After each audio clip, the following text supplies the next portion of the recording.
Hello, welcome to the Free Cheese episode 344. I'm your Joe Dix, joined by Matt Sellner. Hello. The Free Cheese is the weekly video game podcast about video games brought to you once a week by thefreecheese.com.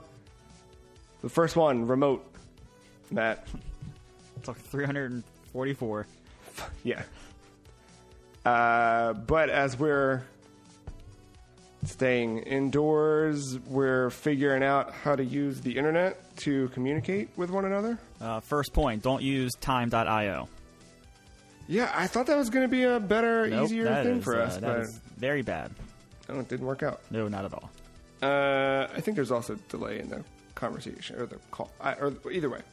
Either way, we're good. Except we're not good, because we do have bad news. This all finally struck home this week, as I received an email. What said, it's not goodbye, it's see you later, from the Coca-Cola Insiders Club, letting me know, Matt, thank you for being a part of the first ever Insiders Club. The safety and security of our system employees, partners, customers, and community is of utmost importance. Yada, yada, yada. Made the difficult decision to cancel the last 3 shipments, April through June, of the Coca-Cola Company Insiders Club pilot program. That's the biggest casualty in all of this. I know. So I'm going to go ahead and sip on the last one of the box. What do we got here? Aha, sparkling water. Orange and grapefruit is what we're working with. Nope. Your face said it all. I don't like sparkling water. I don't understand why people drink it, who would drink it. It does not spark joy to me. Yeah, it's whatever. Hey, as bummed as I am about it, they are donating the remaining products to a local organization in need and refunding half the... I mean, that was... I didn't know that part. Yeah, they didn't just say, fuck you. Good for them. They're not withholding the Coke. Yeah, it wasn't like, well, you paid us, fuck you. It was like, we'll give you half your money back since we're halfway through the thing, and then we're going to donate this stuff. Oh, yeah, no, it's off the charity thing. I figured they'd give you the money back. Yeah, the charity thing was a surprise, too. So we'll see what happens. I hope they bring it back because it's a really cool. Oh, they'll bring it back, and when they bring it back, I'm going to be part of an Insider Club too. Here's the thing, though. Do I get like special Insiders Club from the? You know what I'm saying? Yeah, you survived the quarantine. I don't mean that. I mean the fact that I was original Insiders Club member. You know what I'm saying? I don't know. Yeah. But it has been a week for video games. Has there been a lot of news? There's some. There's IGN just released a thing. We could speculate off that later. I don't know if you saw it. Last minute post. There was some news this week, so we'll have some stuff to talk about later on regarding potential plans for Super Mario Bros. 35th anniversary. Some near updates happened, I think, like a day after we recorded last week. Oh, man, it's been that long. Yeah, I know. Or that short. I don't know. Everything feels like a month ago. Yeah, time's weird. Speaking of time, there's maybe an update on a certain card game. Maybe it's about time we talked about that. Speaking of fossils, you know? Yeah, for real. But hey, speaking of fossils, why don't we talk about what we've played in the last week?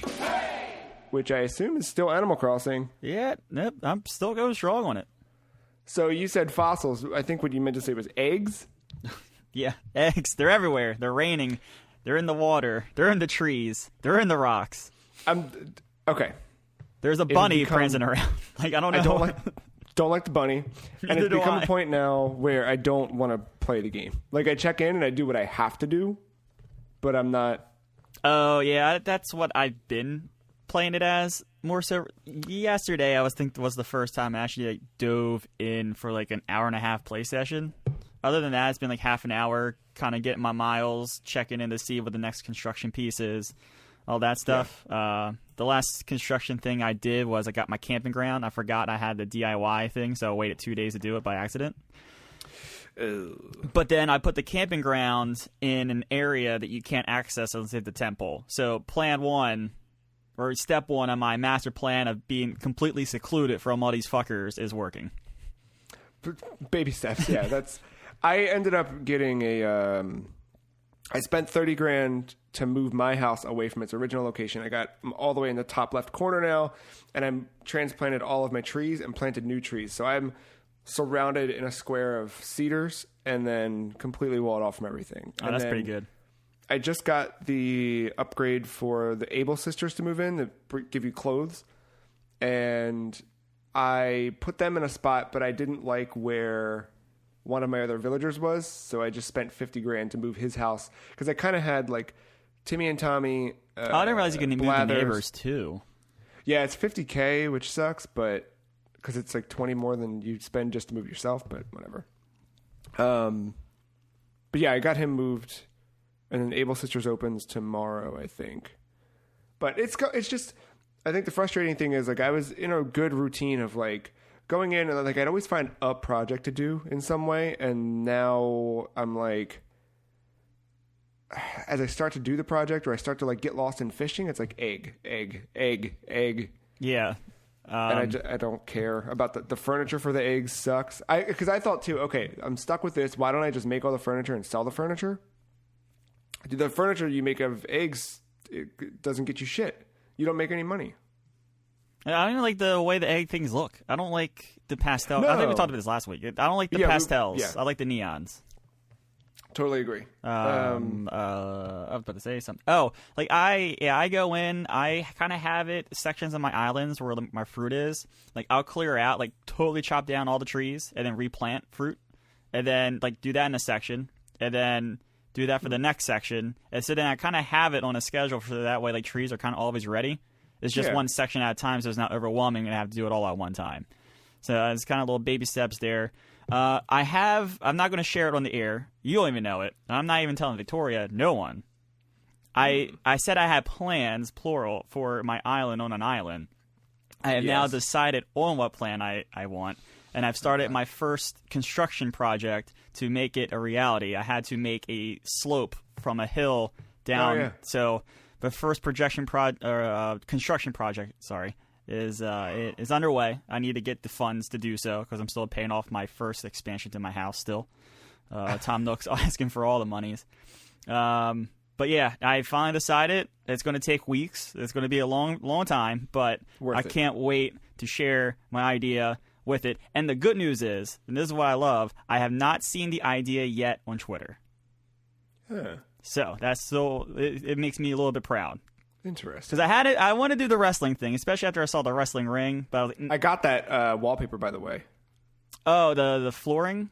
Or the like cheering crowd that looks like the background of Punch-Out. Did you send me the flooring or was that Victoria? Someone sent me the flooring. No, I sent you skull wallpaper with barbed wire and like a badass Stone Cold looking thing. Yeah, so yeah, I have the flooring for it, but I saw it a couple times now. I'm like, nah, nope, moving on. But I've decided what to do with it. It's going to be awesome. It's going to require weeks of work. Yeah, it'll be worth it. I did find my favorite thing about that game, though. What do you got?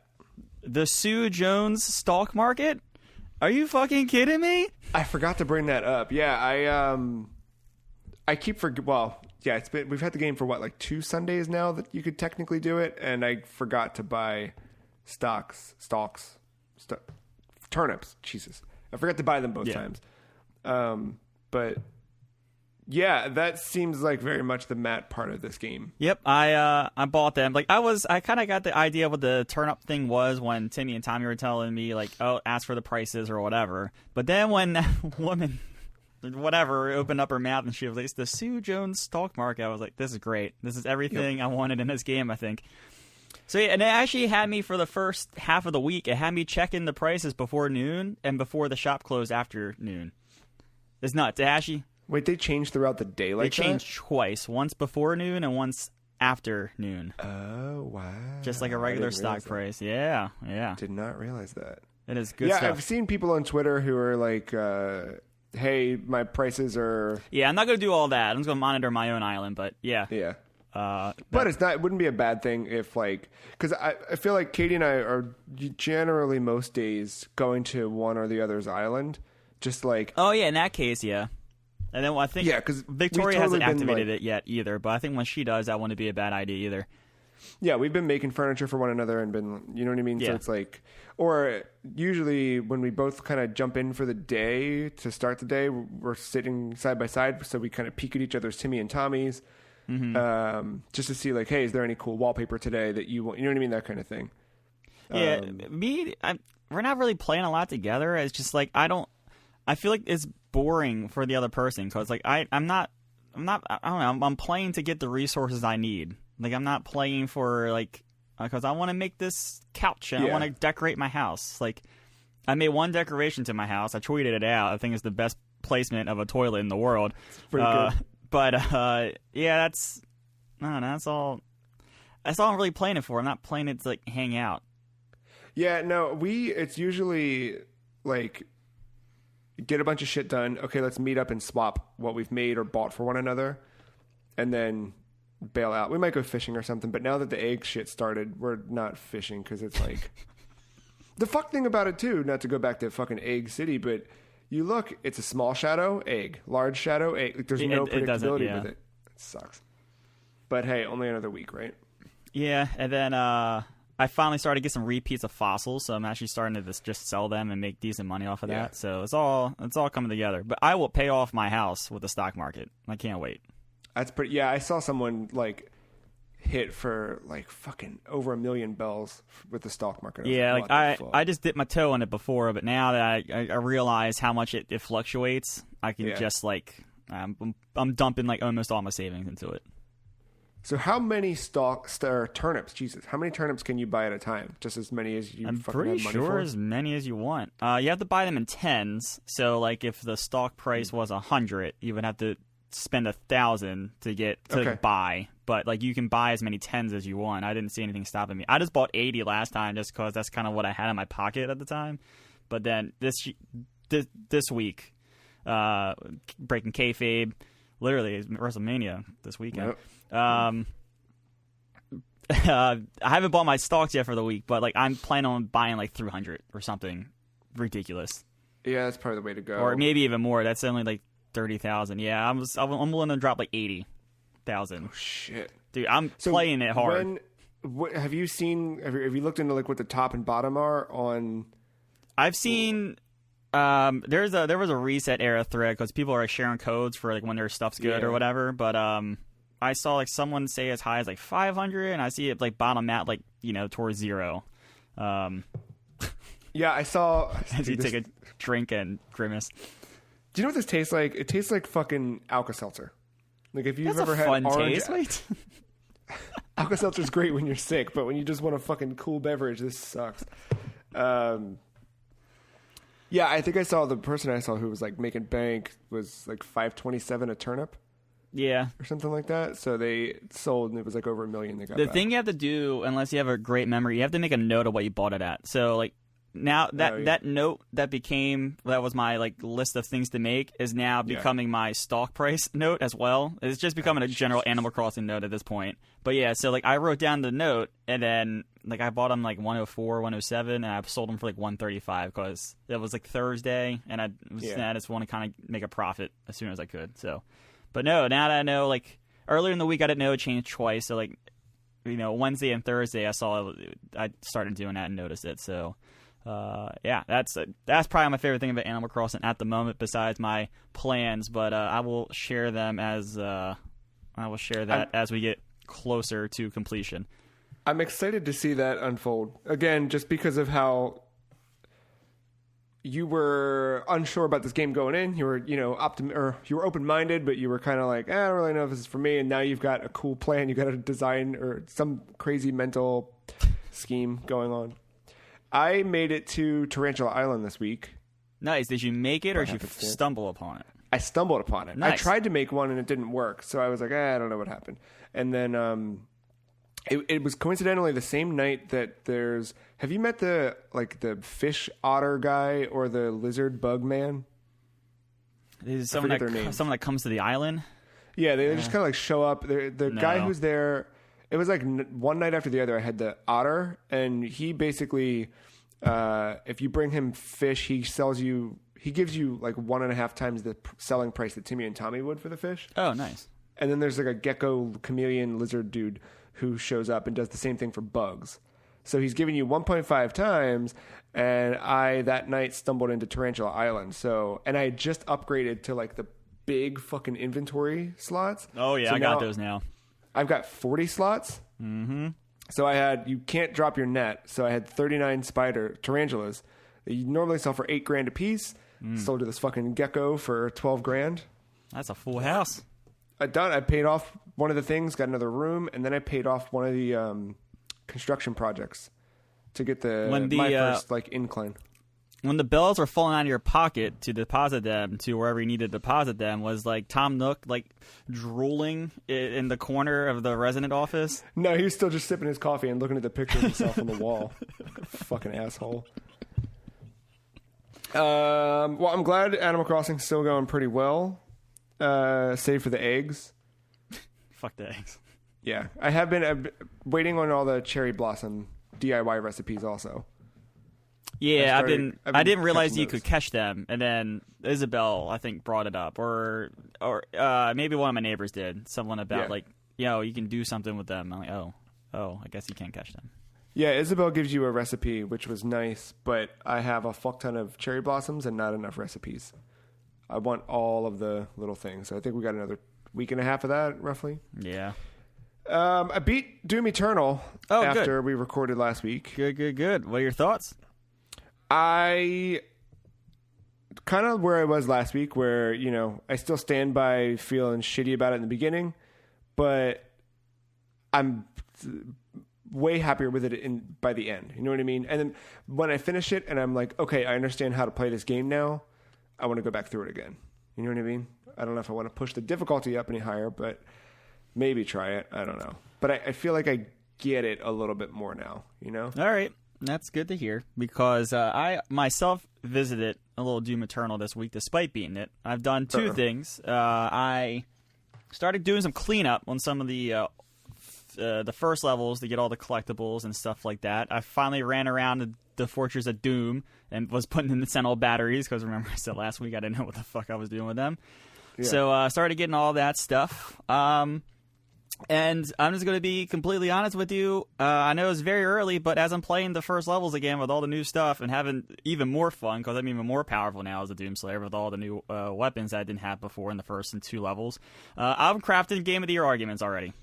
What the fuck? Yeah, dude, I'm like in my head, just like, all right, I should maybe make a note of that for 9 months from now. Like, I loved every freaking second of this game, and no shit. Now the second part of it, and here's the second part.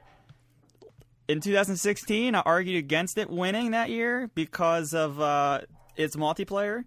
Yeah. Multiplayer, not bad, not great, but not bad. No, it doesn't actively turn me off the way that the other one kind of did, where I was just like, meh, whatever. Yeah, but the one from 2016, I definitely played like 3 matches and was like, oh, this is bad. Or like it's just generic. It wasn't doing anything special. It didn't have that Doom part of it. It just felt like a bad, faster Overwatch, but without like more deathmatchy, kind of like. I don't know how else to explain it. I know.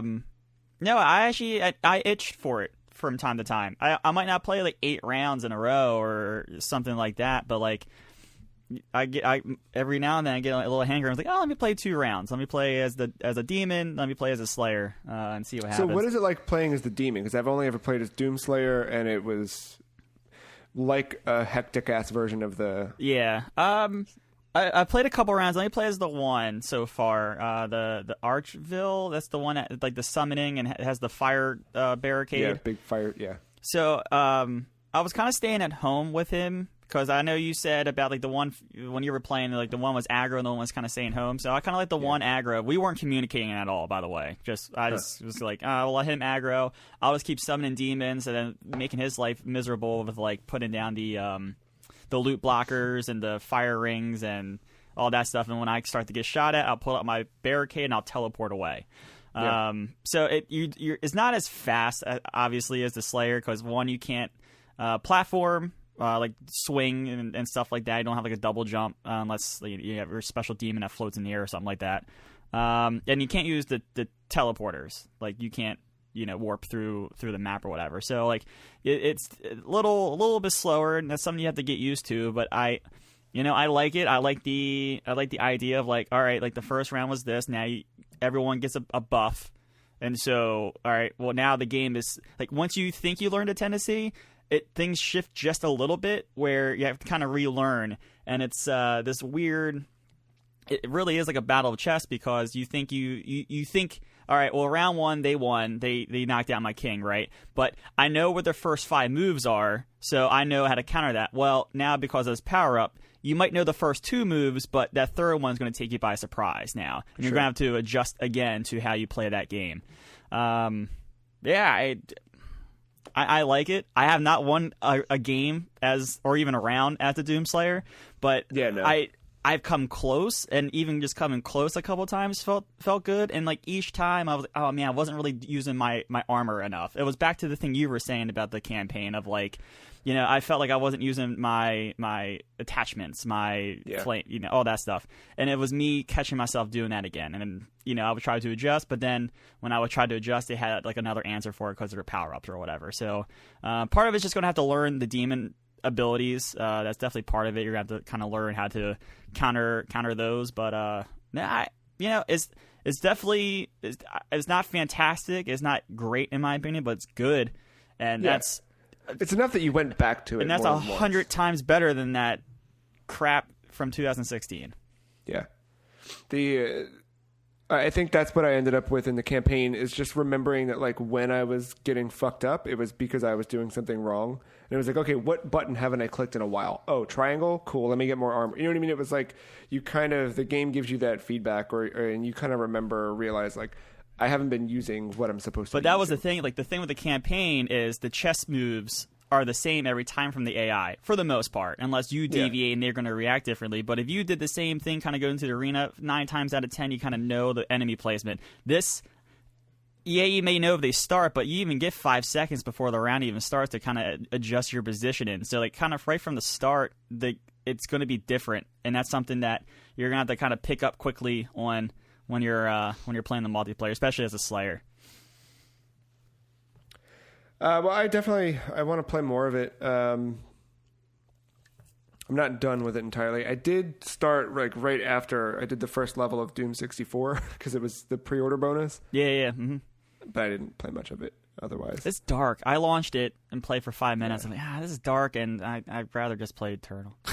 Yeah, and especially doing it like fresh after finishing the campaign of Eternal, I was like, this is not fast enough or badass enough. But I know that one's supposed to have really good level design and an interesting take on Doom, so I do want to see it. And canonically, it ties into Doom Eternal. Yeah, I've been going into all the lore stuff, the stuff I was missing from the codex, and just not really knowing the lore too much from the previous games. So, I've kind of gotten that sense. I really don't feel like sitting down and watching like a 40 or 30 minute video about all of it, but also like it's still kind of cool that it all connects after all this time. Yeah, I like that they strung it together.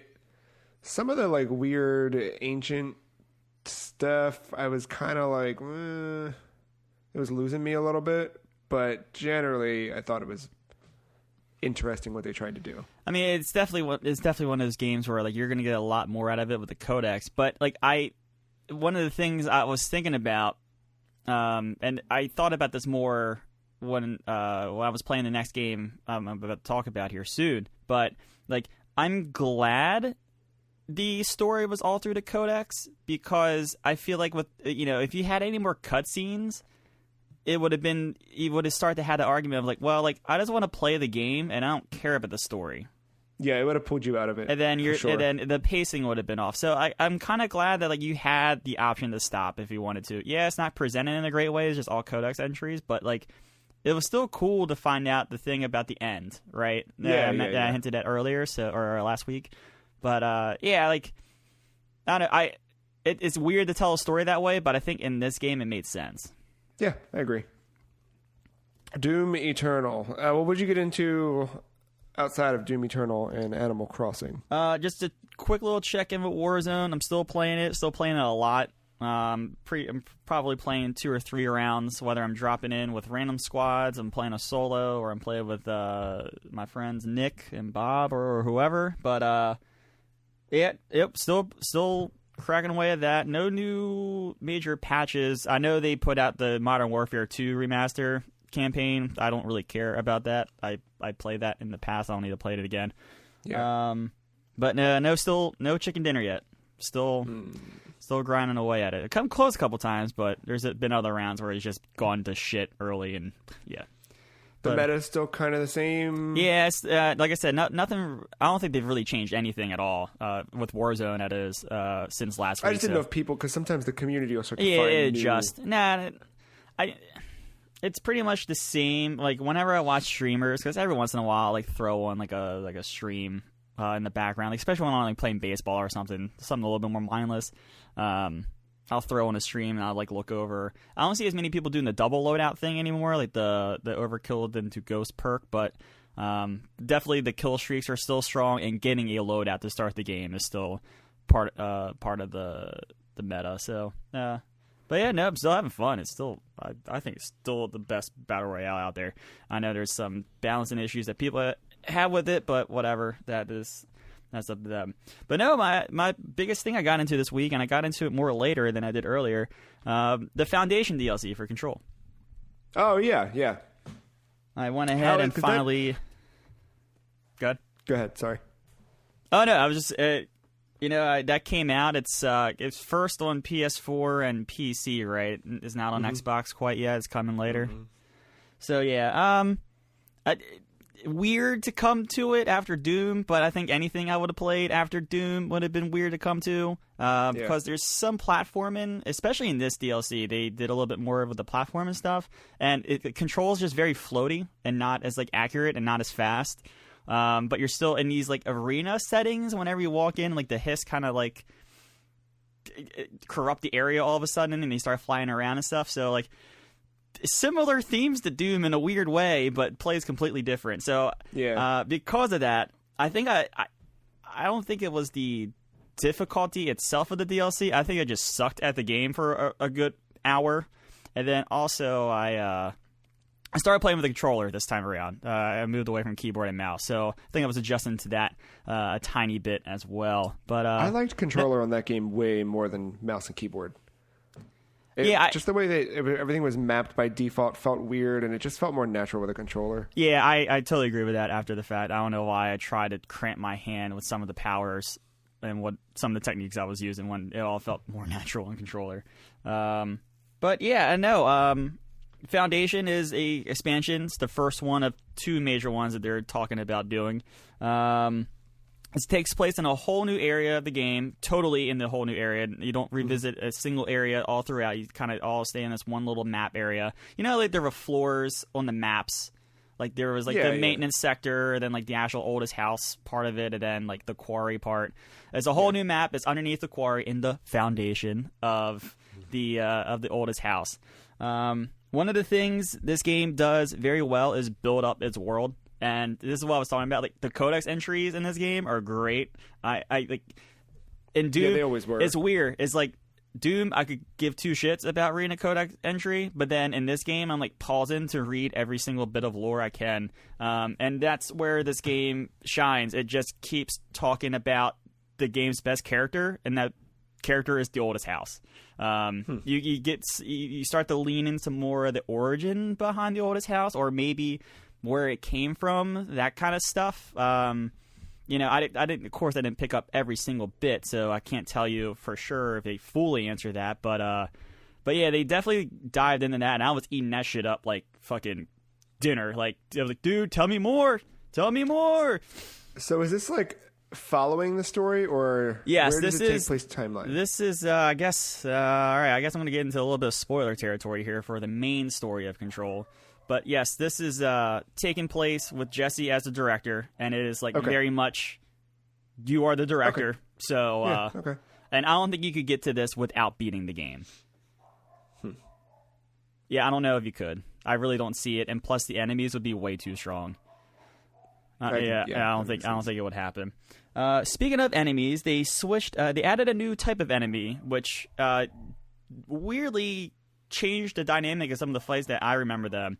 They added this this like hiss character that like charges at you with like what looks like a pickaxe almost, something along those lines, and that's something that Control, it never had that kind of enemy. It never had like a charging enemy that was besides the invisible one.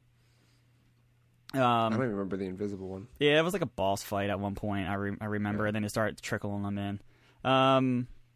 They're actually like more aggro on you, and like once you get like 2 or 3 and they hit you like 2 or 3 times in a row, you're pretty much dead. So like you have to be careful more so. Like you can't just sit behind cover like you could before. You actually have to move around and like actually use your levitate, all this other like end game stuff that I didn't really have to think about. I like that though because I felt like by the time you got to the end of it and you had all that cool power, the game was over. So for the DLC to make sure that you're using it and emphasizing use of it, I think that works. No, yeah, I think it played very well here. They introduced some new mechanics / powers. They're because of the way the foundation is and the way that it sets up, and this is not really a spoiler because you see it super early, but once you get into the foundation itself, you quickly realize the astral plane is bleeding into the actual real dimension. So part of it is uncovering the mystery of like what is happening there and why is it happening. And 2, remember the character Marshall? She was the African-American female that was like a badass. Yeah, kinda. I couldn't remember at first. I had to refresh myself a tiny bit, but she's kind of disappeared, and you're trying to figure out what has happened. And very early on, you get a call from her over the hotline, the board hotline, or I forget what it's called, but that hotline. Yeah, that Commissioner Gordon's phone. Yeah, and Jesse starts questioning because you can only be contacted through the hotline if you are dead. But she thinks she saw a figure that looked like Marshall very early on in the game as well. So she's like questioning all these different things, and then you have the astral plane stuff happen as well. So it's a good little setup for you to kind of go around and explore the map and do all this stuff. There's a lot of different areas besides just the regular map. Like it's all very like cavey, it's dark, a lot of use of floodlights, and it really uses its ray tracing and its graphics, and it kind of takes it to like a 1.5 almost in that with how they use the lighting. I haven't even looked at that Digital Foundry video yet. I'm very interested to see how they use that, because when this expansion came out, NVIDIA launched a patch for that DLSS 2.0 or whatever that's supposed to enhance ray tracing and performance and all that. So I'm very curious to see how all that plays in. I want to see what either my boy John or someone else at Digital Foundry has to say about it. Yeah, because that game was kind of the big first showpiece for ray tracing last year. It was the first game I played with ray tracing as well. Yeah, because I got in a double pack. A couple, I think like Shadow of the Tomb Raider added something, but it was like afterthought. Like this was built with ray tracing in mind. Yeah. So that, yeah. So, but yeah, you're getting a lot of those cavey things, but then there's different sections of the DLC where like you're in those. Remember when you were acquiring the powers and like you were in those like weird blocky like all white areas? Yeah, so you're in a few of them as well, and there's like combat trials and stuff like that. So it's like a mixture between the two. But the two new things like mechanics. One, you get a power, and that's why I was explaining it. So because of the astral plane bleeding in, these crystals are developing, but if you destroy them, they come back. So like after a short period. So there's a new mechanic for you to upgrade your gun to shoot through the crystals, and sometimes you'll notice that the crystals make bridges. So like as those charging enemies are coming at you and they cross that bridge, you could shoot out the crystals and they fall down. That's cool. So they're playing with that a little bit. Is that what you're trying to do in Animal Crossing now? Maybe. I don't know. I'm not revealing my plan. And then the other thing is you have a new power that lets you create the crystals where they should be. So cool. That adds for some platforming sections, and then also like there were these spiky, I'll say that in quotes, spiky areas on the map that these crystals could hurt you. So if a dude is running towards you or someone's standing on them, you could raise them and it will kill them instantly. That's cool. So, like I said, added new dynamics to the fights that you were maybe familiar with, but not anymore at all. So it was really cool to kind of see that happen with the DLC. So whole new map, new mechanics, new like types of battles. I think it pretty much hit all the strides it needed to hit for a DLC to make it worth it, in my opinion. That's cool. How long was it? A few hours. I think there's some side stuff. I know like there's one where like you have to collect ID cards, and if you collect them all, you can get access to a secret lab. I won't say much more after that, but like that's a very optional thing after the main campaign. But I think it took me like 3 to 4 hours, maybe roughly. Okay. I really don't remember, but somewhere around there.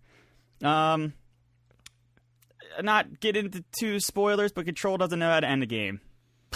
Like, yeah. I didn't like the ending in the main story, and when this one ended, I said, "What the fuck?" And because it was going places, there is a good setup, and it doesn't happen.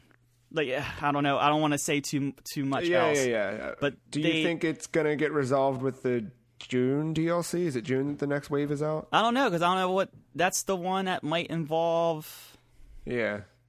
That, that game. Yeah. So I don't know what they're gonna do, but it's I think it's something they're gonna maybe have to resolve in a Control 2. But man, it's like layup after layup, and all they gotta do is just fucking finish the dunk, like do something definitive. But it's not, it just never.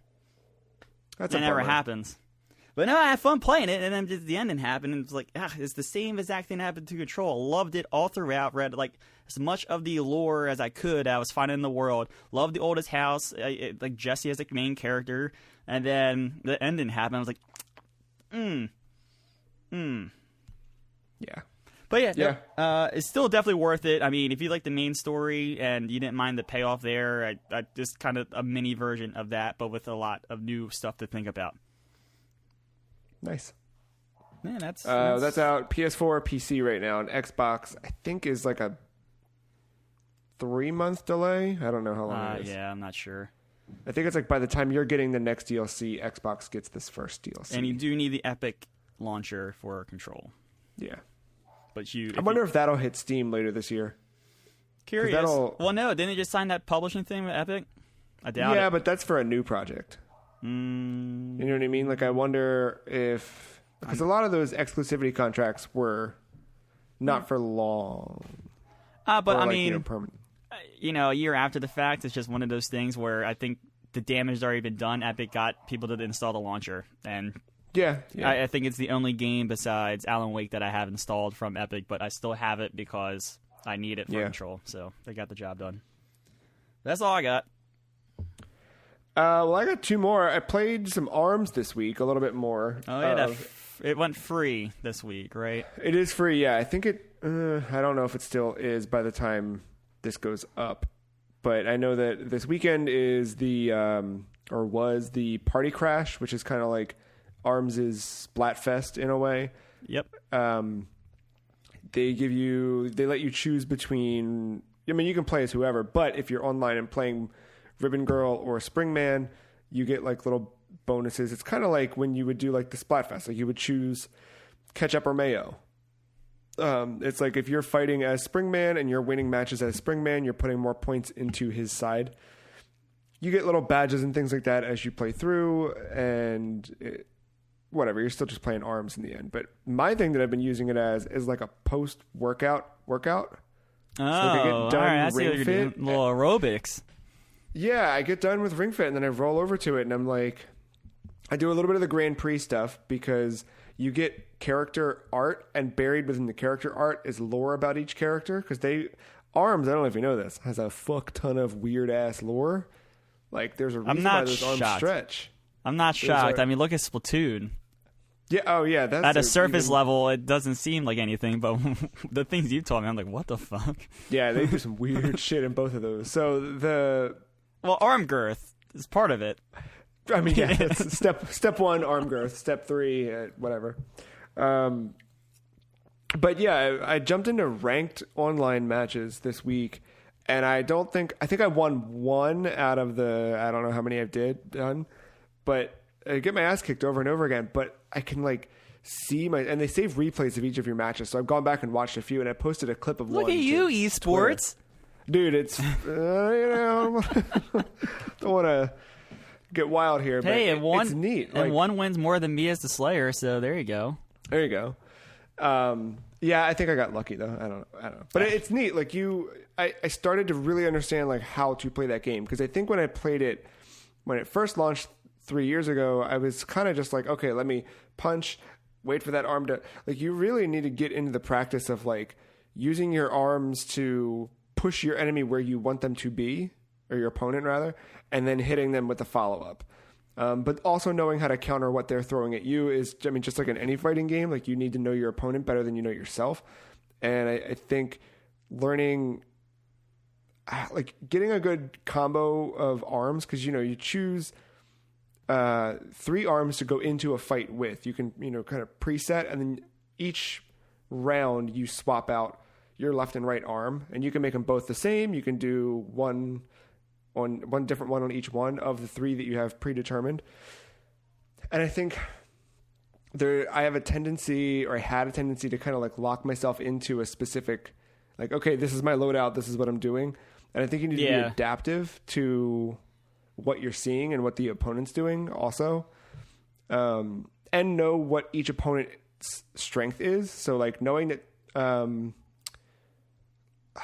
the one really good, the string of fights that I had that I really had a lot of fun with was fighting somebody playing Ninjara.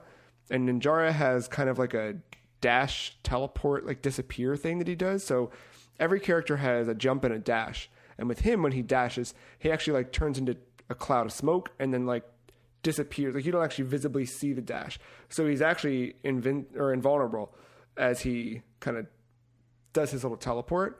Where the other ones, like if you know where they're jumping, you can kind of hit them mid-swing. Him, if you swing, you're going to miss. He's going to reappear, and then usually if it's a smart enough player, they use both arms, grab you, and fuck you up really quickly.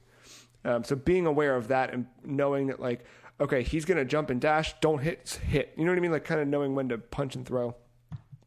It's fun as shit. Like it's super fun. I hope that this Smash announcement gives it, I mean, it has certainly for me, and I hope it just continues to give it more, I was going to say legs, not even thinking about it, but you know what I mean? Like I hope it just gives the game a better tail, and more people are playing it because it's fun as fuck. Yeah, I think Nintendo could, I mean, that'd be another IP they can get off the floor that's just gonna, I mean, look at Splatoon. I think Splatoon, it's equally, maybe not equally, that's saying a lot, but like, I don't know, like you say Nintendo, and I think Splatoon more than some like Kirby or like a Yoshi or something like that. So like you can get arms to that part. Like good for Nintendo. I mean, that's just another IP in their catalog.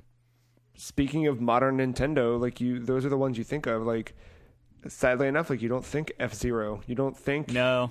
Sadly. You know what I mean? Like well, there's a lot of those franchises that even Pikmin though. Like Pikmin's last game was 7 years ago, and it was probably the best Pikmin ever, but you don't think of that right away as much as you would. I mean, Splatoon's had 2 games, ARMS, only the one, but like, But it came out at launch when all these people had Switches and got through Zelda and didn't know what to play next. Like they executed that release perfectly that first year. Like and then the bookend of Mario and the end of that. I don't know. I still don't think they've had another year like that. Really.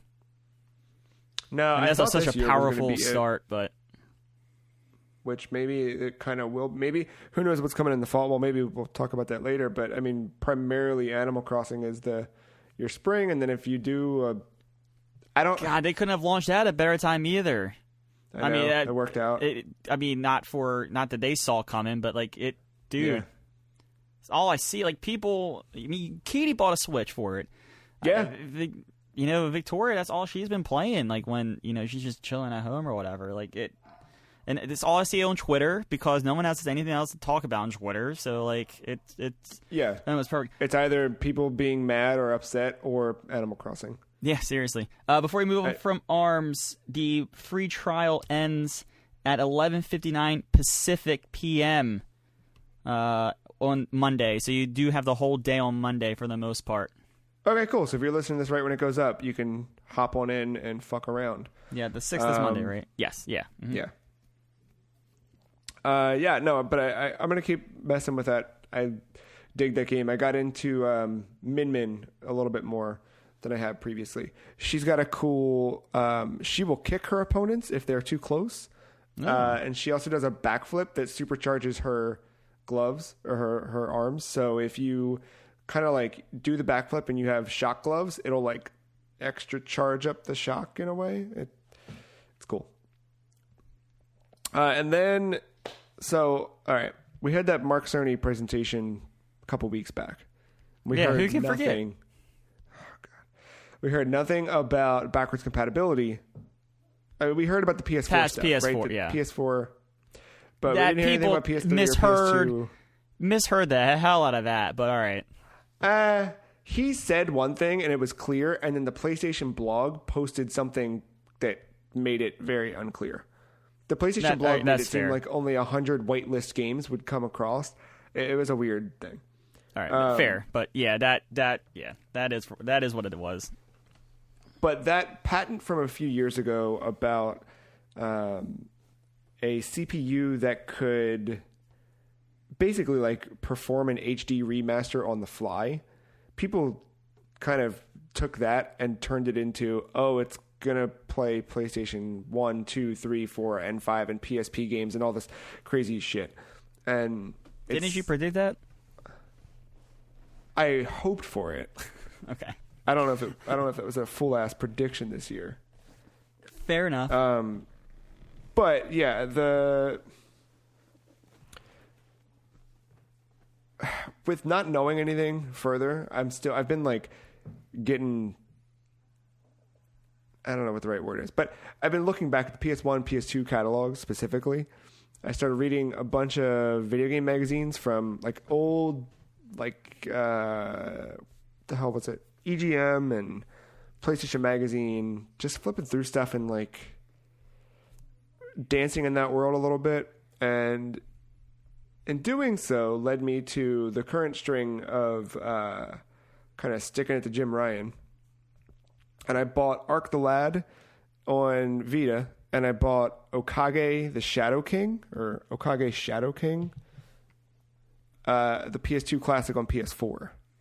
So Okage, I really only put like an hour into. I got through like the opening tutorial and I started running around. It was very much like a PS2 JRPG, but like weird. Like it's got... I don't know what else you expected. You just said you bought a PS2 classic JRPG, and then I played it for an hour. It's a, PS2 JRPG. Yeah, it's what you expect, but it's... the characters are all kind of weird looking, like... The developers of the game, I was reading about it in one of the magazines, that they drew inspiration from Tim Burton movies, so it kind of has that weird, kind of creepy-ish thing going on for it. But I don't know enough about it. I haven't played far enough in to like give you a definitive whatever. Like I don't even think I've done combat yet. Or I think I did. No, I did. I did my first battle and then I saved it and turned it off. But I did jump into Ark the Lad quite a bit because I've had that on my like PlayStation Network wish list for a super long time, and I'd always heard about it. I remember hearing it was like I think it was an old Retronauts interview with Vic Ireland, who ran Working Designs and like brought all those games over back in the 90s. And Ark the Lad is PlayStation's. It was the number one selling Japanese developed PlayStation game. The year it came out in 95, and it's like as the Dragon Quest stuff kind of was on the rise in Japan in the early 90s on Famicom, Super Famicom, Sony knew that it needed some sort of answer for that when the PlayStation launched. So they made Ark the Lad, where the game starts out and there's two convergent stories happening that you're kind of seeing play out in cutscenes with kind of minor character or player input on the characters. You have Kukuru, who's a member of this sacred clan that are assigned to protect the Flame Scion, and she's sent by the mayor of her town to extinguish the flame for some reason. And he kind of starts to like break the fourth wall, not directly breaking it, but kind of like that talking to himself, evil schemes, fucking Mr. Smithers or Mr. We've all seen Burns. And he's just talking about how like once the flame is out, then true evil can reign and some bullshit.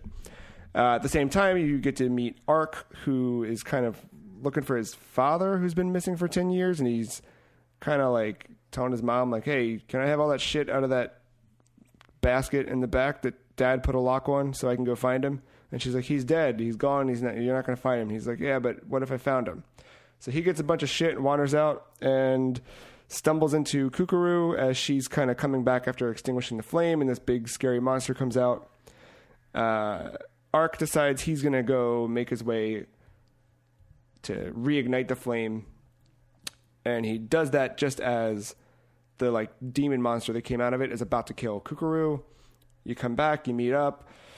Everyone hears that Ark was some hero, so they summon him to this castle, and the king wants him to go.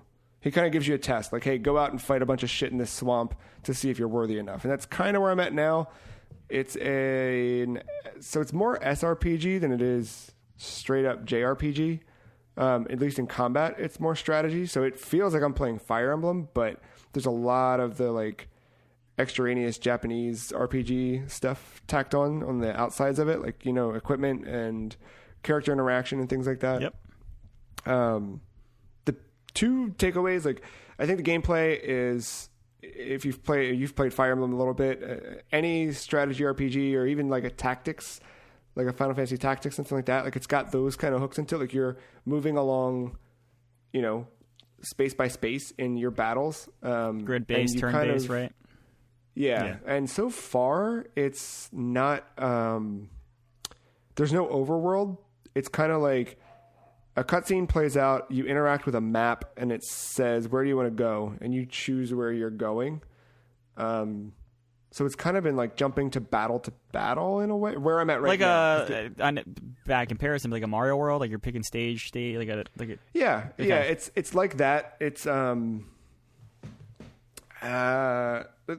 there's been parts where I am free roaming, but right now, like the quest that this king has me going on, it's definitely a go here, fight these dudes, pick a new battle. And when you talk to the NPCs in the castle, they're very much like, "Hey, you know, if you feel like you're not strong enough, you can just go to one of the places where you were strong and fight more people and you'll get stronger." AKA, just go grind in this spot is what they're saying. The sprite animation, like incredibly fluid, and like it doesn't make sense for 95, like that it looks that good. Like some of the little character reactions to things that happen, there's been little moments where the characters react and it seems completely organic when compared to a different reaction. Like I feel like there's been a few animations that played out that I've only seen once, which just seems like super impressive for knowing like when the game was made. For that generation almost, yeah. Yeah, they're super emotive. I think it's really neat there. And the music, it still like kind of taps into those JRPG tropes. Like you could close your eyes and hear the music and you know, okay, this is the overworld theme. This is the battle theme. Like you kind of know, but at the same time, I think it transcends just like the trope and becomes something like wholly different and still completely unique. Like it fits this world. It fits the story they're telling, but the music like stands out. Like there was the other night, I kind of like had the Vita open. The Vita. Oh yeah. Come on. Got that baby ready to go always. And, but I had it running, just like letting the music play in the background a little bit, like while I was scrolling through garbage. You know what I mean? Mm-hmm. It's like, what if the Vita could be like a phone and play music, you know? You mean like playing the soundtrack to Super Smash Brothers? Uh-huh. Oh, yeah. Switch in the bag. Yeah, it's exactly. Supposedly this first game is pretty short, like a 10-ish, 15-ish hour Nothing wrong runtime. with that. But not for a JRPG. That's kind of why I jumped into it, because I wanted a short JRPG.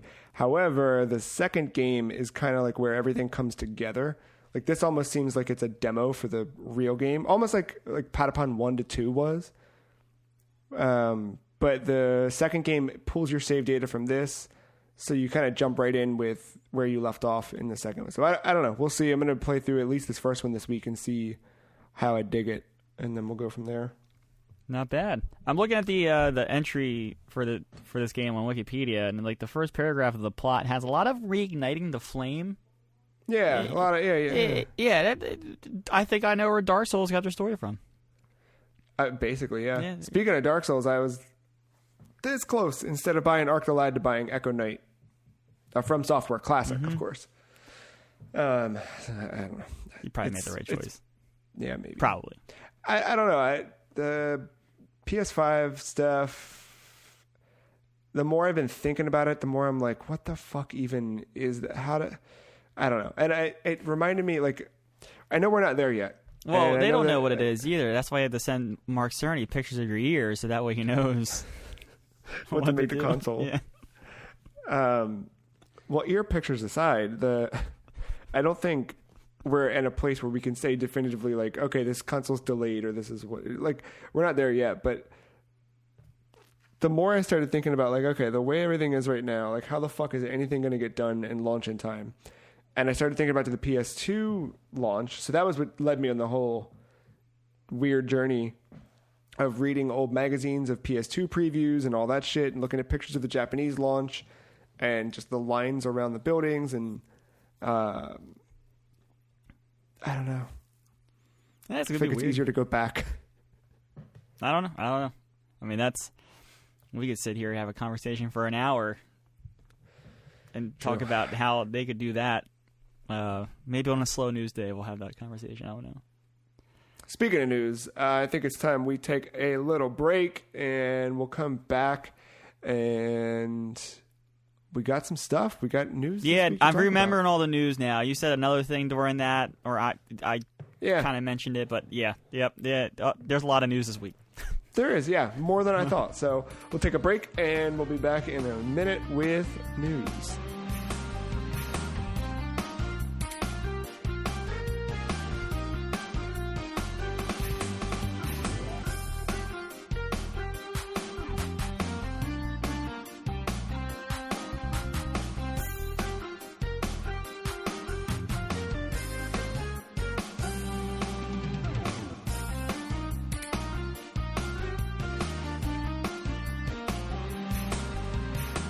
Matt, some things happened right after we recorded last week regarding Nier and its 10th anniversary. Remember we were both kind of thinking low end of the spectrum here? Like, I probably won't have a game. Yeah, I was very low. I said nothing. I said a sticker pack, I think.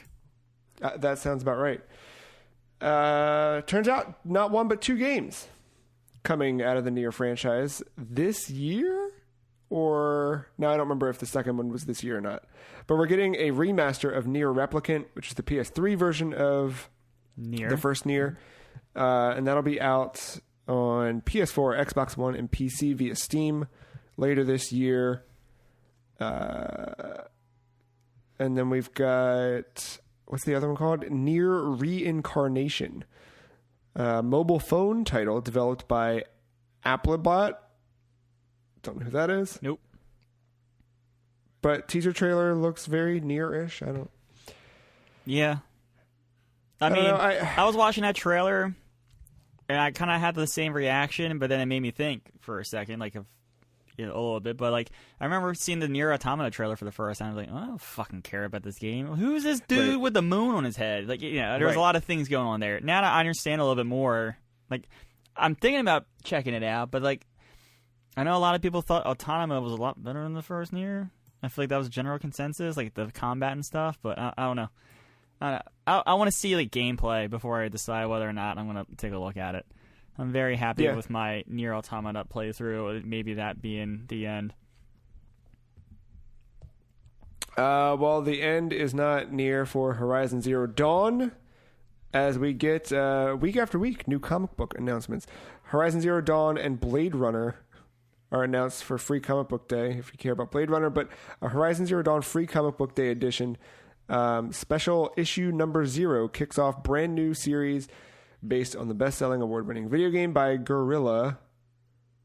And it's co-created by the game's writer, and Tool. Now, pretty cool. Last week, didn't care about the God of War one. Where do you fall on the Horizon Zero Dawn comic book front? I'm kind of like in the same. Feel the same about it. I mean, I think there's more interesting stories to tell in Horizon's world. Like not even just with Aloy, but like a bunch of different stuff than just like I feel like God of War is very like Kratos. Yeah, you can do stuff with the gods, but I feel like Kratos has to be involved somehow. With this, like I don't even care if Aloy wasn't in it at all. Like, it'd be cool if she was, but like I don't need her in this type of thing.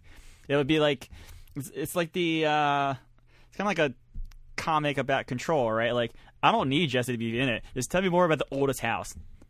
Yeah, give me the world. Let me see more of that shit. Yeah, that's where I fall on it. I doubt I'll read it, but yeah, that's where I fall on it. There you go. Well, out Free Comic Book Day, which is always the first Saturday in May, and you will be able to... Most times with Free Comic Book Day stuff, a lot of those things are available digitally through Comixology, but I do know that there's a precedent right now for comic stores where you can buy digitally through your local comic shop, and then when they open back up, get a copy of the physical one, so you can still help local comic shops while everything's closed. Get your comics now and everything, because it got to the point where like DC was not distributing books. I think a lot of them are not distributing books at all. So I don't know. HQ Trivia is back. After 2 months of being shut down, the co-founder Russ Yusupov took to Twitter to announce the return of HQ. He said that he and former host Matt Richards would be back tonight, quote, on the HQ app. And they are officially back after the company was acquired by an anonymous investor. It's funny because I feel like as all of this, hey, stay the fuck inside, don't talk to people thing started, everyone was like, man, sucks that HQ went away, and then it's back. So weird. Did you re-download? Did you jump back in? No. Are you playing? No. Oh, okay. No. I'm not that I guess desperate. their funding will dry up soon enough. I don't know. Give you a couple weeks. I don't know. I might be that desperate.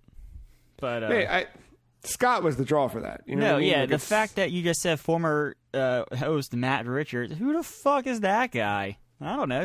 Scott Rogowski is my guy. Not my Scott. I'll tell you that much. Do you want to go in order here? You do it. I'll follow in the leader here. I'm going to save that one. I'm going to save that figured. one. Okay. All right. That's fine.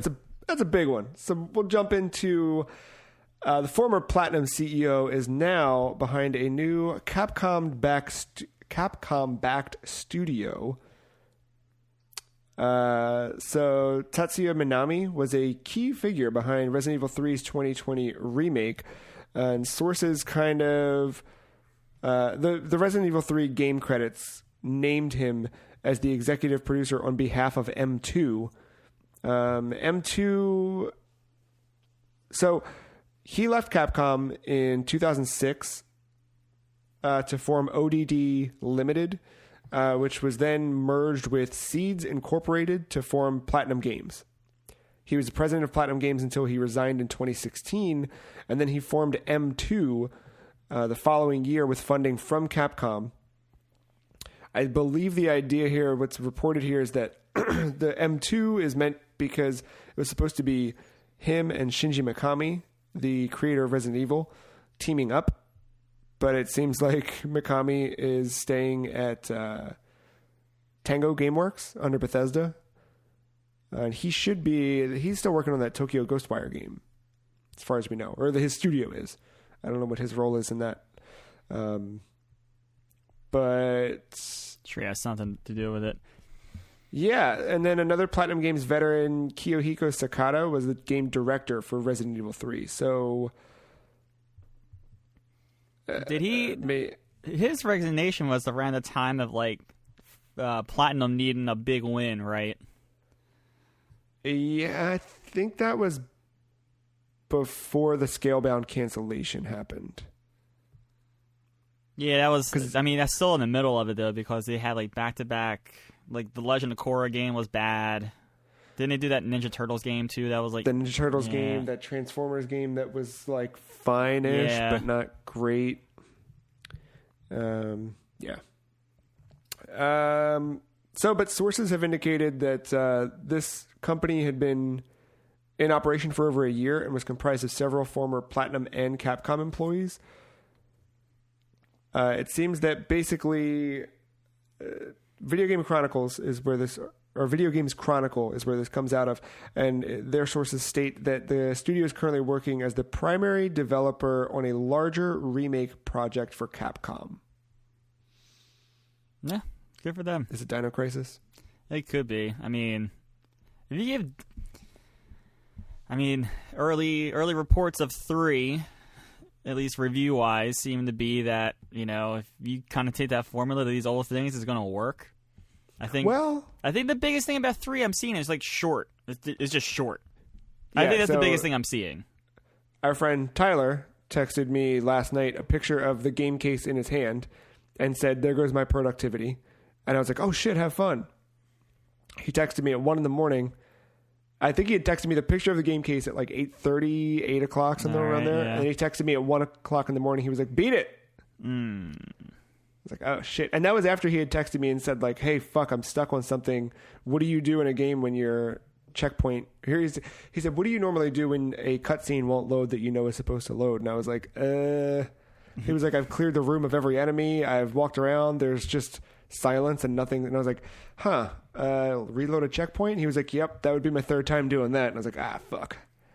So he was stuck on that for a while and still beat it by 1 a.m. So yeah, the only thing with that is like Resident Evil 3, it doesn't have like an A side, B side, and it doesn't have 2 different characters. Like the Resident Evil 2 technically has 4 campaigns. They're samey, but they're different enough. It's kind of like 9S to 2B in a way. Yeah. So that's what I said to him. I was like, "Could you play through as Carlos?" And he was like, "They kind of merged do it that in. for they put it into Jill's story and just play it." Well, you have to because Jill is knocked out for a period of time. Right. So yeah, whatever. We didn't play it, so I'm not gonna. No, yeah. I started watching it. I got about half an hour in, but I guess I can make a joke that says it's about halfway through. So yeah, it's fair. All right. Speaking of jokes, apparently Artifact is coming out again, Matt. Artifact: Vita. Well, I don't know about Vita. Just do it. It has life. With Half-Life Alyx out the door, this comes from IGN. Valve is ready to talk about Artifact again, including details about the upcoming Beta 2.0. Valve said that Artifact cards and packs will no longer be sold, but instead earned through gameplay, which I fucking love that idea. Beautiful. It's the Magic approach. Well, I mean, you can buy the card packs or whatever, but like, yeah. I don't know. I have a decent deck, I think, at least for a starter deck with the in-game earns. But yeah, go ahead. So we know that Artifact's player count kind of died very quickly, and the game just didn't really have.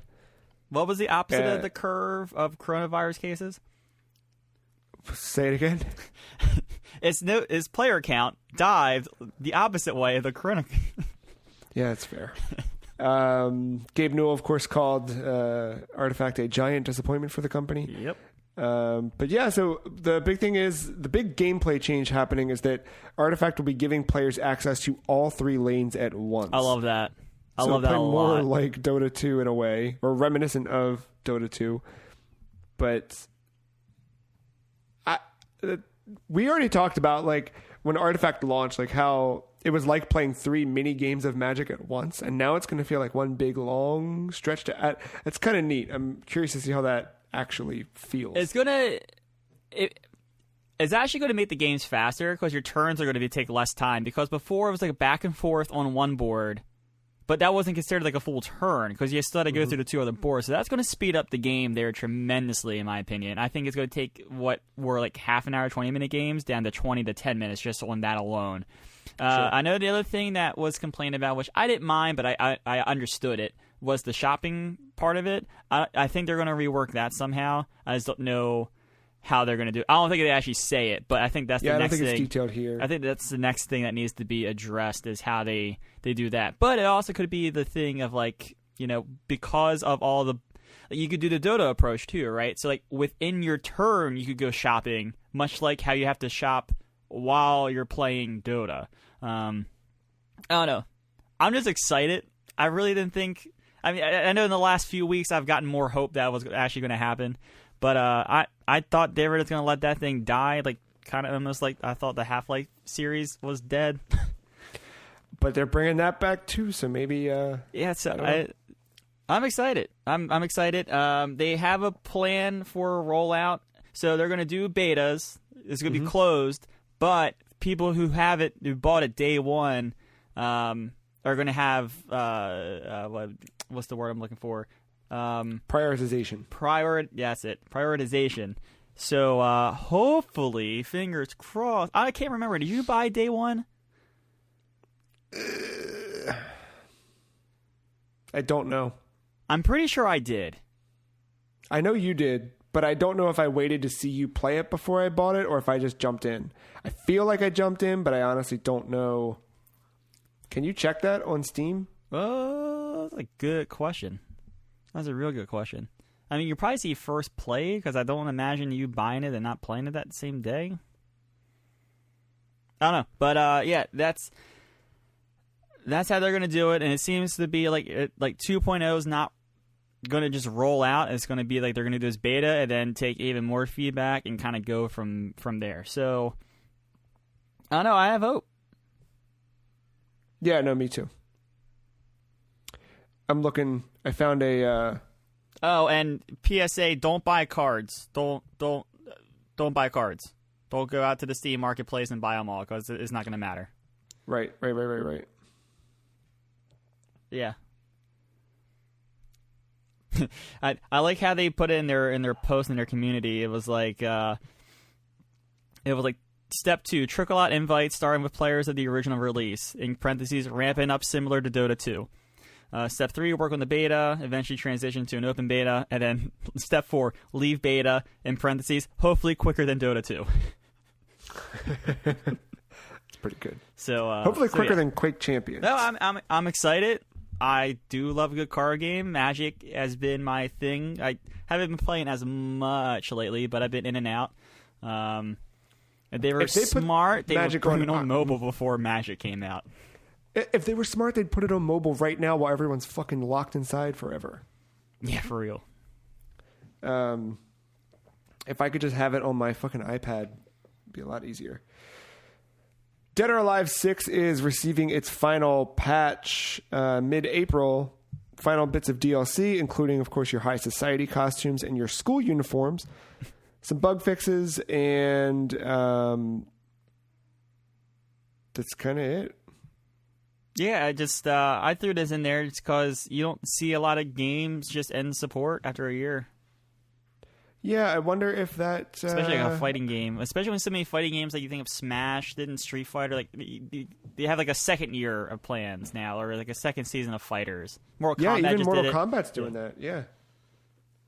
So, it's just weird to see. Weird thing, I bought this day one, and the thing that pissed me off about it is after like a month, they put out the core fighters version of it where like you can download Dead or Alive 6 with the core fighters, and it's like you get one fighter and I think it rotates every week, and then you can like buy up other ones. Oh, like a league or something, like a MOBA like that. Yeah. And the thing that pissed me off was I spent $60 in that fucking game, and now like my version of it like has the dumb like core fighters, like it's the same version that everyone else has. Oh, so you're part of that reset era thread. I know you're at. A little bit, bad box art. Or bad tile art. Wasn't that whatever it is? I think that was mostly for Switch stuff, but yeah. Well, I'll make one for PS4 and make sure. Get the pitchforks out. I appreciate it. I got nothing better to do. Why not? Hey, who else is getting pitchforks out? Children in Japan, specifically in the Kagawa prefecture, after a law was passed this week that asks parents to limit gaming for minors to 60 minutes per day and 90 minutes on weekends. What the fuck? Exactly. That's what all Japanese children around that prefecture said this week. What the fuck? I woke up and read this. I just so happened I was over Victoria's, and I audibly said, "What the fuck?" out loud. She's like, "What?" And I'm like, "I don't know. I gotta read because this might just be like a headline thing. Let me read." Nope. This is how they enforce it. Oh, parents. Okay. Yeah. So this is a thing. And I told her. She's like, "What?" Yeah, it's pretty weird. The bill was proposed a few months ago, imposing stricter measures, but then rebuked and returned earlier this month, revised so that it was less strict. So, yeah, this echoes moves that happened in China, put in place via Tencent and Bilibili, which Bilibili is like kind of their app store, from what I understand. And it is in effect, like now. It started April 1st. Yeah, but I don't know, like, what is the penalty of not... I don't know. The big thing is, like, they don't want kids to get addicted to playing games and being stuck locked into playing games. So there's a positive side to it, but yeah, I don't know. It's very strange. It's just weird that they're letting the parents enforce it, or they're kind of making them because there's no other way to do it. But isn't it your parents' ultimate decision to make that choice? Like, if they want to limit it to an hour, they could just do that on their own. Yeah, this seems more like a fucking PTA meeting recommendation. Like, hey, we all came together and found out it's pretty useful if you don't let your kids play for more than. I don't know. Growing up, I don't see my parents changing their stance on something like that just because of I don't know. It's weird. I get it, but though, that's a different culture over there. It's totally different. I don't understand it. You understand the mobile gaming because of it, but exactly, yeah. So you're more in tune with it than I am. But I don't know. I just don't see how that would work, especially over here in the United States. I mean, the interesting thing is Japan has school year round, so there's no summer break. I mean, there are longer breaks, like things like Golden Week and things like that randomly. But you think about that, a kid probably doesn't have more than an hour to play in a day anyway. But just like any high school kid, when you get to that age where you're staying up later and whatever, I'm sure that you could easily sink some hours into it, into the night or whatever. But I don't know. I mean, when I was a kid, I hated sports. I played sports, but I wasn't I didn't actively like the team idea of it. I would go fuck around and play football or something outside, or baseball or whatever the fuck we were doing outside. But being a part of a team, by the time I was 7 or 8, I hated that shit. And but I think even that, I still had a good balance of fuck around time in the woods to see what I can find, socializing with the other kids in the neighborhood, and also playing video games. But video games weren't whatever. But at the same time, I see kids now, I know my nephew had that when he was the same age I was, where I was still going out. He would be spending more time playing games in the 360 era. So I get it. I don't know if I might have said this on there, but a big part of why I play as much as I do is because I just grew up playing it, because when I was homeschooled in elementary school, I just had so much more free time than throughout the day waiting for friends to get off from school, or for me, you just said the established sports team stuff, practice may have been at 5 or 6, which is not too long after school, and by the time homework or whatever, I'm just going to assume you didn't ever do your homework. I'm just going to assume that. Are you kidding? I was straight A student. Oh, all right. Hey, good for you. Oh, no, I was fucking... All right. Learn something. All the advanced classes, did all my homework. No, I was fucking all nerd. That was time. All right. I didn't know. No, I was fantastic. My, it was the authority piece I didn't like. Ah, okay, that makes more sense. Yeah. But no, you get off of school 3, get home about 3:15, 3:30, whatever. And then you're at practice. Me, I'd be done maybe at 12 or 1, and just have time to kill. But before even my friends are out of school, so that's where I just kind of grew up doing it, and just it kind of stuck. I don't know. And that makes sense. I feel in an environment where Japan, they're in school all day, and then Japan's got it fucking smart, by the way. The children over there are, after class, they clean the classroom. They clean the school. Because the whole belief is that, hey, this is your school, fucking take care of it. They fucking clean the school. Wow, imagine that. Right? That should be a law over here. Dude, there's a lot of stuff that maybe this whole. I think we've learned a lot of stuff too in recent weeks as well. Yeah, I'd hope so.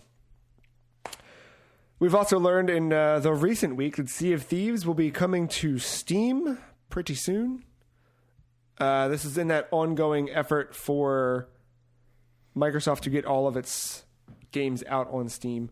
You can wishlist it now. The store page is up, and full crossplay support will happen with the Windows Store versions and Xbox versions of the game. Speaking of Xbox, got an interview with head of Xbox, Phil Spencer, over on Podcast Unlocked on IGN. The kind of headlines of the interview is that Phil Spencer feels confident in the Xbox Series X power even after hearing the PlayStation 5 specs. The third parties want to start showing next-gen games. So we'll start seeing some of those things soon. Xbox has signed exclusive deals with non-first-party studios. The Series X will not be delayed for any one title, and Phil feels good about the hardware and its price. Again, that full interview over on IGN. It's on YouTube, etc. But how do you feel about Xbox Series X?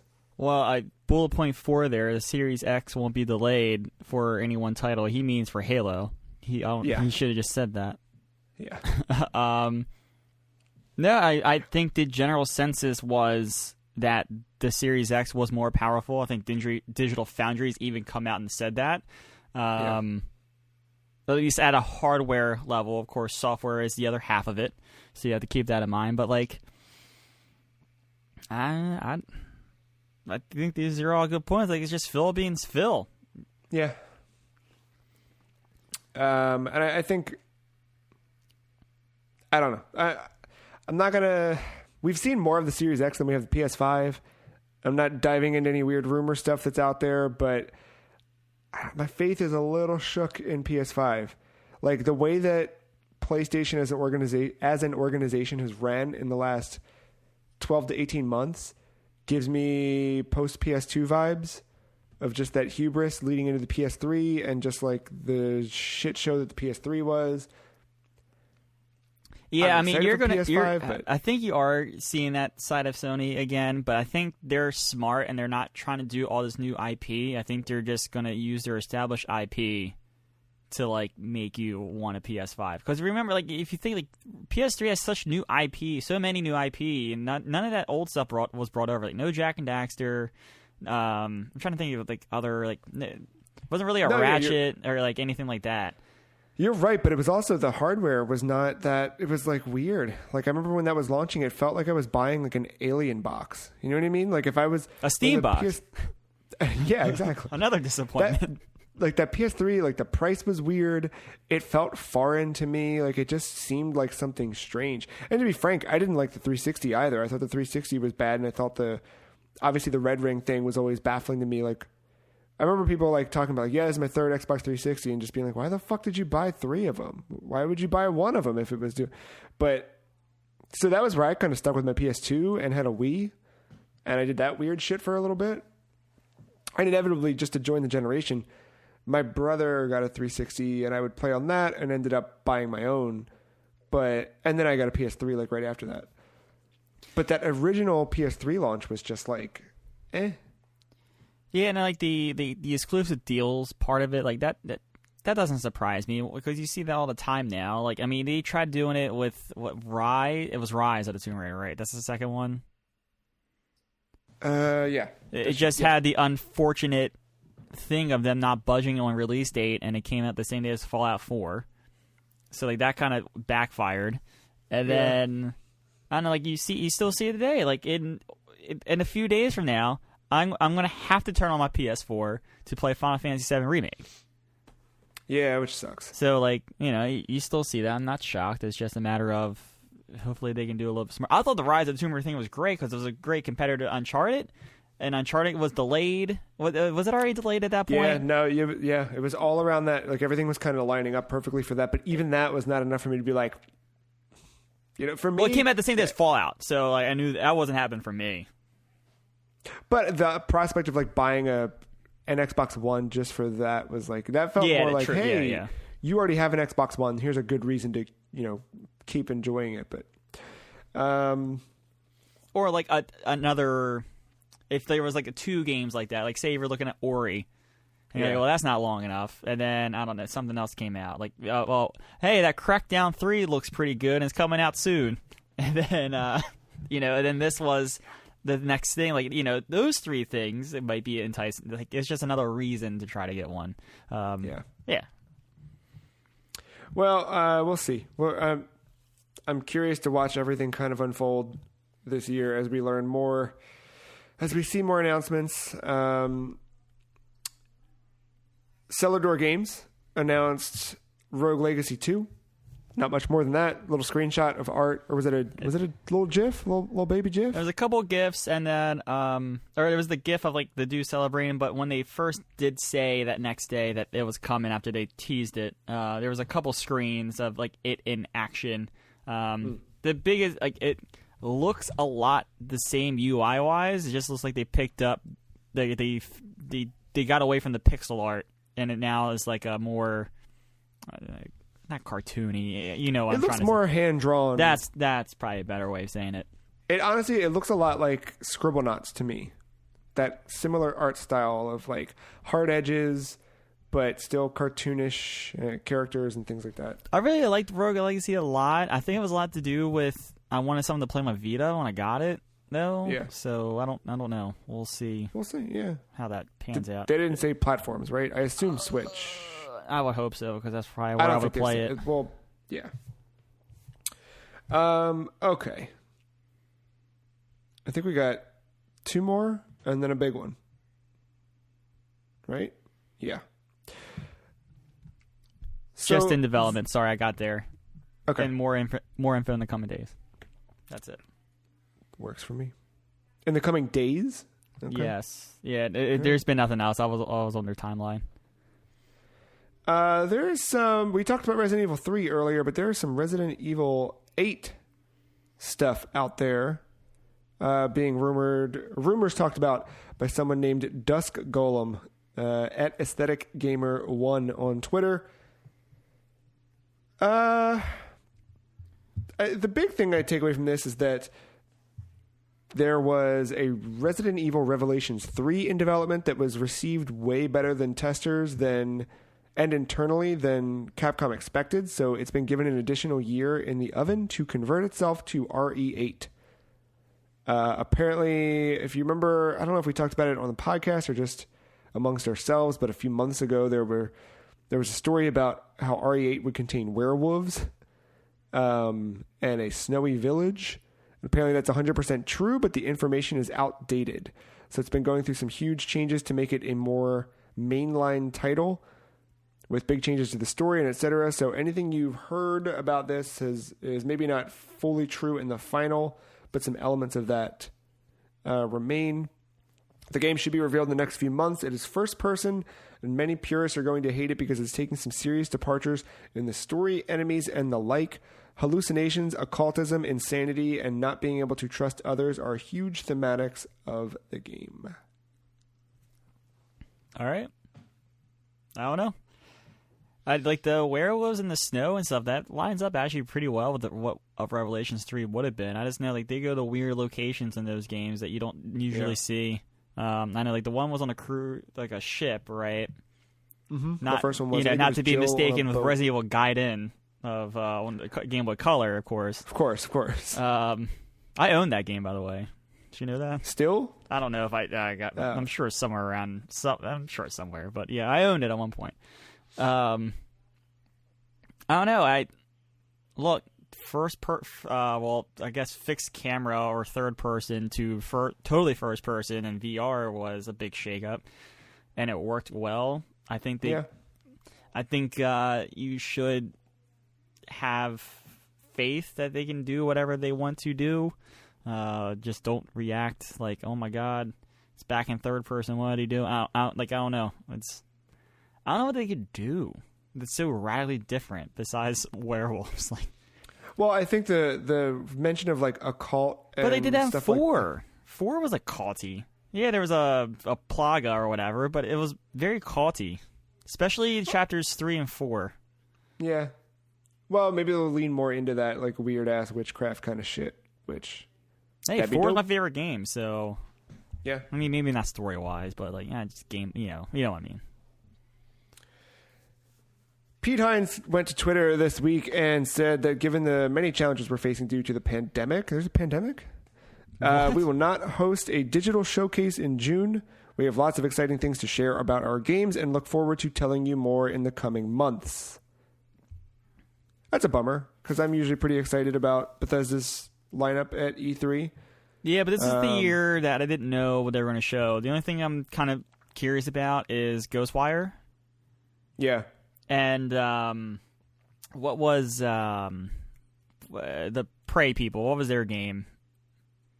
Wasn't it the time loop thing? Deathloop. Yeah, I'm curious to see what that was besides more of a cinematic thing, but that's all they had. I don't, unless they had like a single player DLC for Doom. Yeah. They do have that actually, but I don't know if they're gonna. I mean, They are currently not on the list, but IGN has announced a new Summer of Gaming event, a global digital event set to begin this June to bring you the latest news and impressions around upcoming games and the next generation of console hardware. IGN will be collaborating with a number of partners, including 2K, Square Enix, Sega, Bandai Namco, Amazon, Google Stadia, Twitter, Devolver Digital, THQ Nordic, and more. They want to kick this off in early June with publisher presentations with IGN, pre- and post-discussions, remote developer interviews, hands-on demos, and preview impressions, gameplay, news segments recapping the biggest announcements. Another thing, I mean, seems like in the wake of all this stuff. Fill-in for E3? Yeah, in a way. And I kind of thought that this is... After E3 was getting kind of weird, and once it did get canceled, I was like, well, I feel like something like this will happen. Yeah, and IGN's big enough, like production-wise and stuff like that. They definitely have the talent to pull this off. I mean, they could always bring in a host that they wanted to. I'm sure. Who's it? Jonathan Dornbush. He could host it. I mean, it sounds like an event too. Not just like a conference, but there needed to be a keynote. They could go eternally, or they have the clout to bring in someone as well. I mean, I think they have a good relationship with Greg Miller. I'm just going to throw it out there. Yeah, I could see something like that happening. I know that a big draw for me every year is always Giant Bomb's couch stuff. Jeff interviewing people on the couch, and I'm curious how they can pull that off. I mean, Giant Bomb has been doing an incredible, unprecedented amount of work during all of this while they're all working out of home. They've had more videos go up every day in the last month than they would have if they were in the office, which is insane considering everything. But, yeah, I think people are adapting to it, and I think it's cool that it's evolving into that. I think that, honestly, the way that E3 had been going, even prior to all of the current situation, prior to cancellation, I think that this was something that was kind of necessary. It seemed like a blessing in disguise for them in this event. Yeah. Per Schneider, Chief Content and Product Officer at IGN, said, with the next generation of console gaming kicking off later this year and gamers eager to learn about what games they'll be playing on their new hardware, our online event will be a key moment for publishers and developers to connect with the audience worldwide. So more on that as it comes. Yeah. And I think that leads us to our final news story. Another hot rumor off the rumor press. But apparently Nintendo has some pretty big plans for Super Mario Bros. 35th anniversary this year. Multiple sources have told Video Games Chronicle with the second scoop this week, Matt, that the platform holder is planning to hold an event to coincide with this year's anniversary, marking the 35th year since the start of the mainline Super Mario series in 1985. As part of its anniversary celebrations, Nintendo will reveal plans to re-release most of Super Mario's 35-year back catalog remastered for Nintendo Switch this year. The original story just kind of said, basically just said that. It didn't say much more than that. And then Eurogamer came out and said, hey, Mario 64, Mario Sunshine, and Mario Galaxy are going to come out remastered. So then Video Games Chronicles just kind of like said, yeah, okay, well, there's more about that. It just kind of kept going and going. So there was supposedly internally, this is being pitched as Super Mario All-Stars 2 in a way. How that All-Stars back on SNES combined the first 3 games plus, or did it include World? I know it was in World's art style, but I don't know if it actually included it. But either way, the first 3 games were brought out on Super Nintendo. So VGC has confirmed that the Mario titles set to appear on Switch are Super Mario 64, Super Mario Sunshine, and Super Mario Galaxy. This is being treated as a special anniversary collection of the games rather than a standard digital port of the games. I remember when they did the 25th anniversary, back on Wii, I bought a collection, and it kind of sucked because they could have just put Super Mario All-Stars out on Virtual Console, back when Virtual Console existed, but instead they just printed a disc that had All-Stars on the disc and with like a special 25th anniversary thing on it or whatever, and it had like an art book where Miyamoto said, Mario jumps. Some shit like that. Apparently, more Mario titles will be released this year, including a deluxe version of 2013's Super Mario 3D World, which will be bolstered with new content and levels. Nintendo is apparently preparing to announce a new installment in the Paper Mario series. And a new game, the new Paper Mario game is understood to return to the series' RPG roots closer to N64 and GameCube versions of the game, after the 3DS and Wii U games did not do much. The Super Mario 35th anniversary was originally due to be celebrated via a physical presence at this year's E3, but Nintendo is now reviewing its plans in light of the ongoing pandemic. How do you feel about that? Sorry, I know that was a lot. No, it's pretty good. That's a hell of a lineup. Like, I can't wait to get my hands on Super Mario Galaxy again. I played a little bit of that on Wii U when they put them out there. Like, I would love to play Super Mario 64 on a modern controller. Yeah, that too. That too. And I never played Sunshine. Yeah, I watched. Speaking of Giant Bomb, I watched the I've Steal My watched a little bit Sunshine. of their stuff too, and that game doesn't look like fun to me, but maybe there's something there. I don't know. What's his face dressed as Waluigi? That's all I keep thinking about whenever I see Super Mario Sunshine now. Yeah. I mean, that's a hell of a collection. Yeah. Are you? What is your? Well, let's close out on this. But what is your go-to Mario game? Go-to? Maybe not go-to. Of these 3D remasters, like, what are you most excited for? Oh, Galaxy by far. Yeah? Yeah. I always liked the level design in Galaxy. It was so weird how they mess with gravity and just, like, these little planets and you shot around through them. Like, I like the, I understand that 64 was the thing that started it all. And you had the portraits, and that's how you got the different worlds. But, like, I just like that. I just like the platform in Mario Galaxy and just the level design around it. Like, I thought it was so cool to, like, run around a planet in 20 seconds.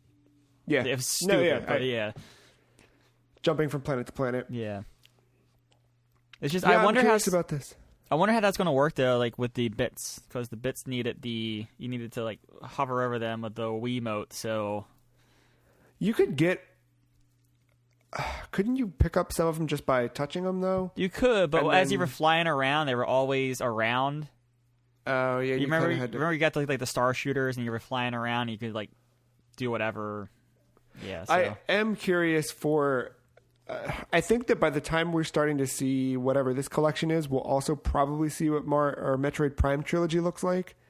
But I'm curious to see if they will start to, once they bring Wii games over to this, integrate a combination of motion control with standard play control. You know what I mean? Like, yeah, there has to be something. Because I think Metroid Prime, I think that those games worked really well with the motion stuff, but I also feel like you need to have the standard control. You have to have the standard control for people that are playing handheld on a Switch or whatever. So I'm curious how that all translates over. And I want to see, like, is it just Galaxy or is it Galaxy 2? You know? I've actually never played Galaxy 2. I played it way after the fact. Yeah, I never. Well, I think it came out 2010, and then I played it in 2011. But I completely fell off playing my Wii over the course of 2 years because it was just that era, and yeah. Yeah. One other news thing, I have to say it as the Last of Us fan, but Last of Us 2 was delayed indefinitely, not due to production or anything like that, but because of what's going on around the world. And I have a feeling that Ghost of Tsushima will not be too far behind it. I don't know. Didn't that one... It's in June. Yeah. I mean, The Last of Us was late May, too. It wasn't early. It was late May. I feel like Last of Us was already on the hinge of being delayed anyway again. I don't know. No, so I've been reading a few different things, and someone said that the game was practically done at this point. Yeah, they were polishing and bugs. After all the reports of crunch and everything that came out, and I don't know, kind of anticipated. I don't know, but either way, I honestly, in the midst of all of this, I'm not actively paranoid or anything about any of this stuff, staying inside, doing what you're supposed to do, all that stuff. But the thought of jumping into a post-apocalyptic thing right now, I'm you know what I mean? Yeah, I get that. I'm not actively, I don't know what I'm trying to say. It's not I'm whatever. I'm just kind of yeah, I don't care. No, so at some point this weekend at WrestleMania, there's what's called a boneyard match between the Undertaker and someone, and Undertaker and AJ Styles. And AJ Styles actually has a Mixer account, and so he went live, and someone was asking him about the name of that match because it's so random. And he was yeah, they actually did that because they didn't want to call it a casket match or a graveyard match during all this. Interesting. So yeah, that's why they came up with the name Boneyard. It sounds ridiculous, but yeah, someone's gonna get buried in this match. Yeah, that's cool though. So yeah, I get it. I get it. Yeah, not that I'm sensitive to it. I'm sure there are definitely people who are going through way worse than what I am. And thankfully, knock on wood, none of our immediate family has been affected by this at all.